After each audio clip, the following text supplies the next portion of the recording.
अध्यक्ष महोदय, कर्नाटक सरकारनं आलमट्टी धरणाची उंची वाढवण्यासंदर्भात कारवाई चालू केलेली आहे।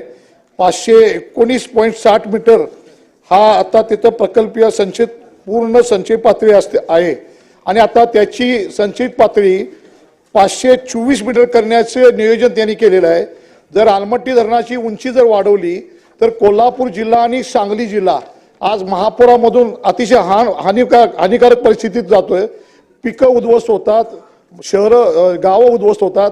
विशेष करून पश्चिम भाग कोल्हापूरचा आणि सांगली जिल्हा याच्यामध्ये पूर परिस्थिती भयानक होती। जर 524 मीटर उंची केली त्या ठिकाणी कर्नाटक सरकार याची अंमलबजावणी करायला लागले।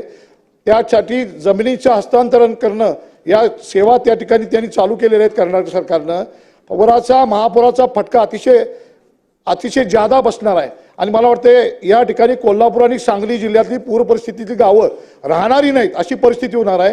त्याचा संपूर्ण फुगवटा या कोल्हापूर आणि सांगली जिल्ह्यामध्ये जाणार आहे, या पूर परिस्थितीच्या गावामध्ये जाणार आहे।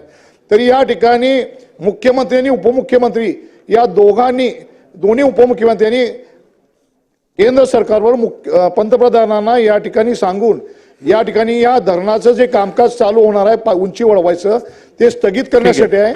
वडनेर समितीचा अहवाल आहे, त्याच्यावर रुरकी समितीचा अहवाल फेरप्रस्ताव आपण तपासणीसाठी मागितलेला आहे। तो फेरप्रस्ताव अजून रुरकी समितीचा यायचा आहे। त्याच्या आधीच या ठिकाणी कर्नाटक सरकारने काम चालू केलेलं आहे। भयानक परिस्थिती कोल्हापूर आणि सांगली जिल्ह्यावर येणार आहे। महापुरात कोल्हापूर आणि सांगली जिल्हा पूर्ण वाहून जाईल अशी परिस्थिती निर्माण होणार आहे। त्यामुळे निश्चितपणे मुख्यमंत्र्यांनी दोन्ही उपमुख्यमंत्र्यांनी यावेळी तातडीनं कारवाई करावी आणि केंद्र सरकारवर वाटाघाटी करून हे काम जमीन पुन्हा हस्तांतरणाचं काम जे चालू केले त्याला स्थगिती द्यावी ही मी आपल्याला या ठिकाणी सदनाला विनंती करतो। ठीक।